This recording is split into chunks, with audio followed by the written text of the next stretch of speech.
안녕하십니까. 신의균의 군사TV 알기 쉬운 무기백과입니다. 전 세계의 모든 무기 체계를 아주 알기 쉽게 설명해드리는 채널입니다. 구독해 주십시오.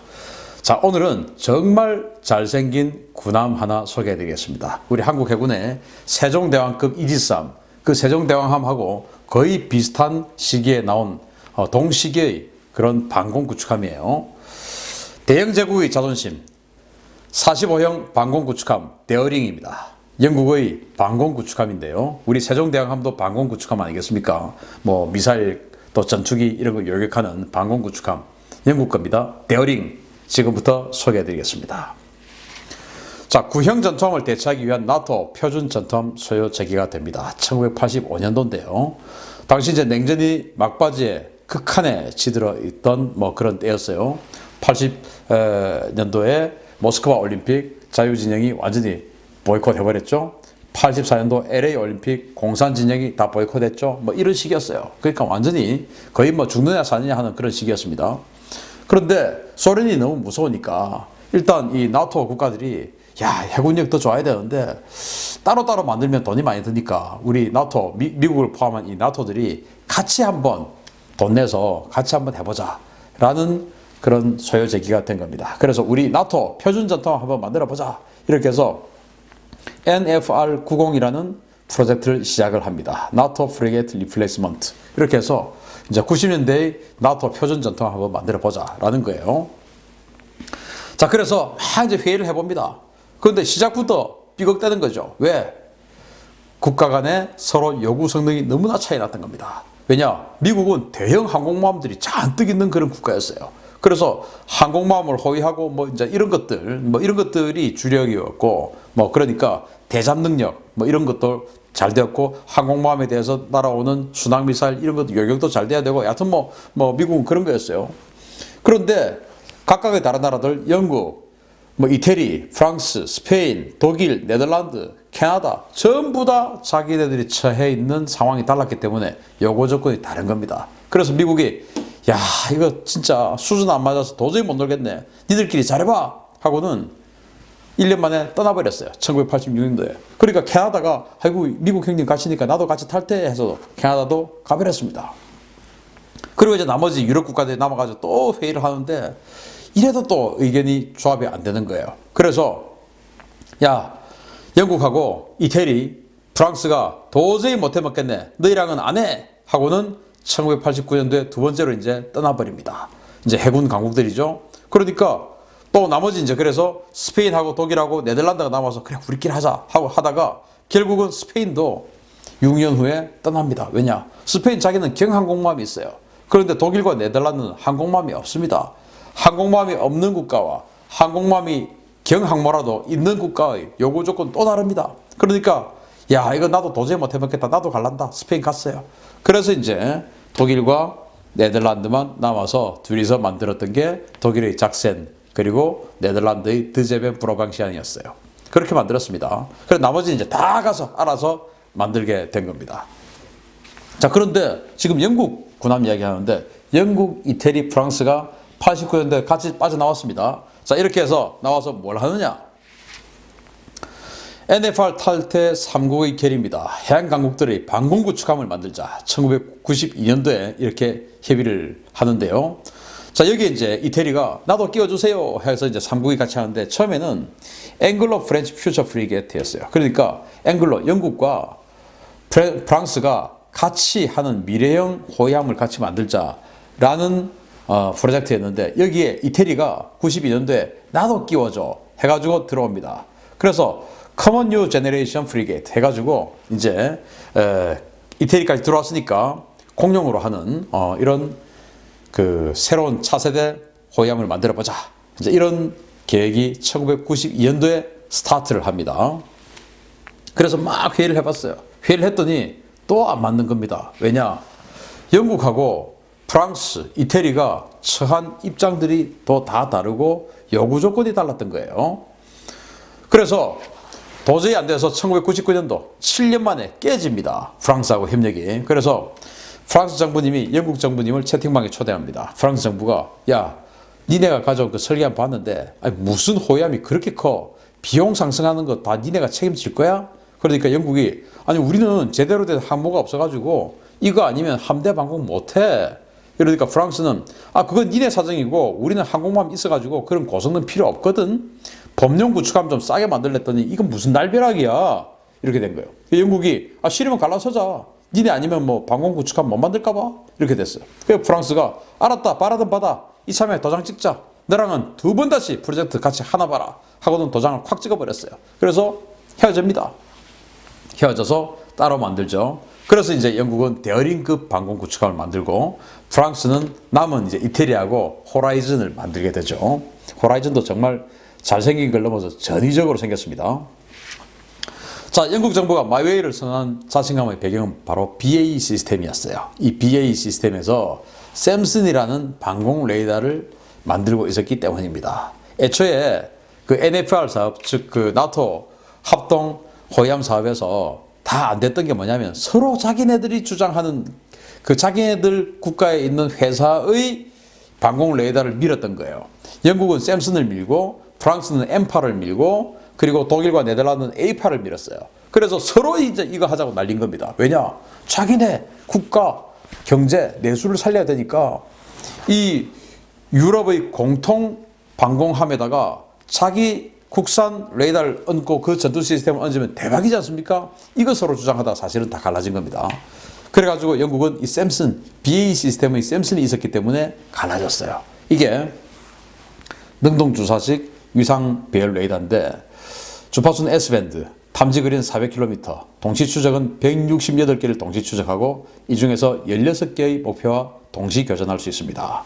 그러니까 뭐 이지스 레이더 같은 거예요.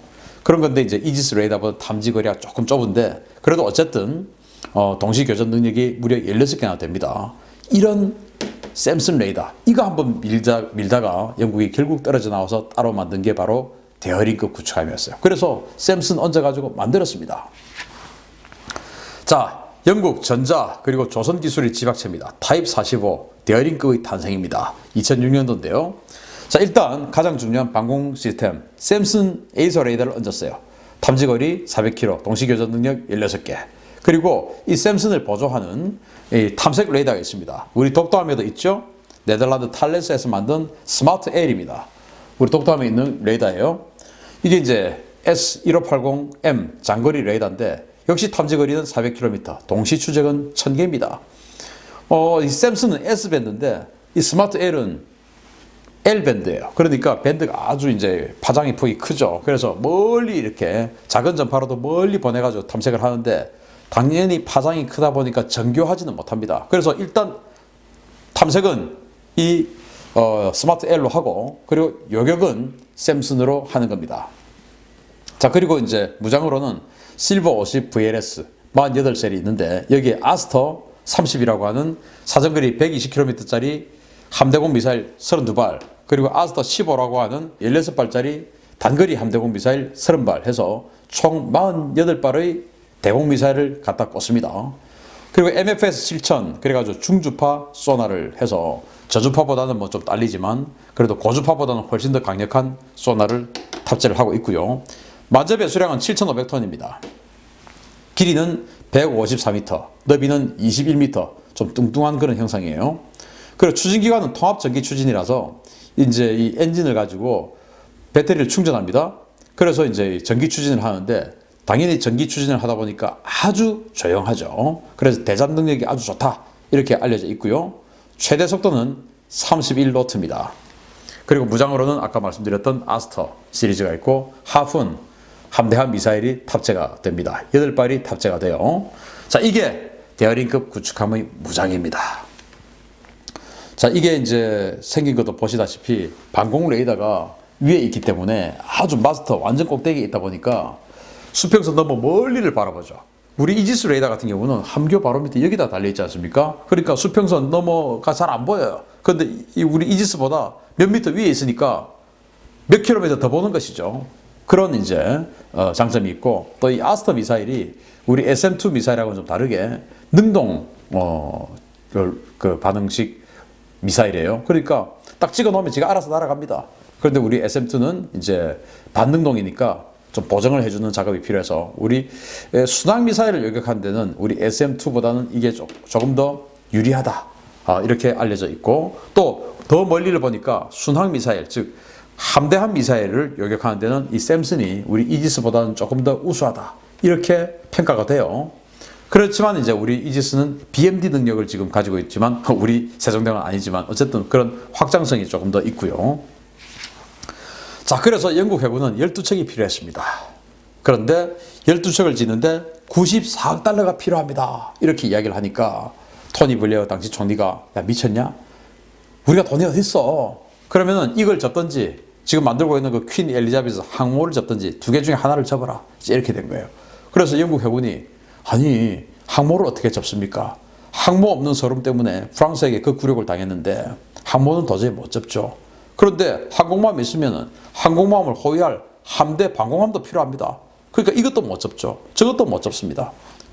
그래서 할 수 없이 영국 해군은 12척을 나뉘고 반 잘라서 6척만 만들게 됩니다. 그래서 이 데어링급 구축함은 6척만 만들었어요. 그리고 항모는 그대로 갔죠. 그래서 이제 퀸 엘리자베스 항공모함 지금 나와서 한참 시운전 중이고 그리고 이제 프린스 오브 웨일즈 지금 다 만들어 가고 있죠. 자, 그렇습니다. 그런 와중에 이제 프랑스하고 아까 분명히 같이 안 한다고 도장을 찍었는데 그래도 또 같이 합니다. 왜냐? 이제 탄도미사일 미국이 INF 탈퇴하고 이제 러시아의 중거리 탄도미사일을 위협에 직접적으로 노출당하게 되는 거예요. INF가 지금 깨질 상황이 되어버렸으니까. 그러면 어떻게 됩니까? 자기들도 탄도미사일 요격 능력이 있어야 되죠. 그래서 탄도미사일 요격 능력 한번 가져보자 해가지고 그 아스터 미사일을 가지고 유럽판 BMD를 구상합니다. 그래서 이 아스터 지금 사정거리 120km짜리 아스터 30 미사일 있지 않습니까? 그걸 가지고 개량을 해서 지금 현재는 300에서 한 500km급의 스커드 미사일을 요격할 수 있다. 이렇게 알려져 있습니다. 뭐 요격하는 건 본 적이 없지만 그래서 이것을 더 나가서 1단계 1500km짜리 탄도미사일 요격할 수 있는 능력을 가지고 2단계는 3000km짜리 미사일을 요격할 수 있는 능력을 한번 가져보자 라고 해서 프랑스하고 영국하고 지금 협력해서 공동 개발 중이에요. 그래서 영국이 야 우리 아스터 이거 조금만 더 손봐서 IRBM급 중거리 탄도미사일 요격 능력 부여하자 이러니까 프랑스가 그래 알았어 대신 돈은 네가 좀 더 내 이렇게 되는 거예요. 왜냐? 프랑스와 러시아와의 사이는 영국과 러시아와의 사이보다는 사이가 조금 더 좋습니다. 덜 나쁩니다. 그리고 영국은 미국하고 거의 대부분 공동작전을 하다 보니까 페르시아만에 가서 지금 작전을 할 수도 있죠. 지금도 가서 작전하고 있습니다. 그러다 보니까 이란의 탄도미사일 걱정도 해야 되는 거예요. 그러니까 영국이 조금 더 수익자 부담 원칙에 의해서 영국이 조금 더 돈을 더 많이 내고 이 BMD, 아스터 개조 BMD 사업을 현재 둘이 또 하고 있습니다. 자, 그래서 헤어졌다가 붙었다 그러고 있습니다. 자, 그런데 분명히 12척을 생산하려고 하다가 6척만 됐죠. 그래서 지금 현재 영국 해군에서 가장 바쁜 전투함이 된 데어링급이에요. 그런데 추가 건조는 요원합니다.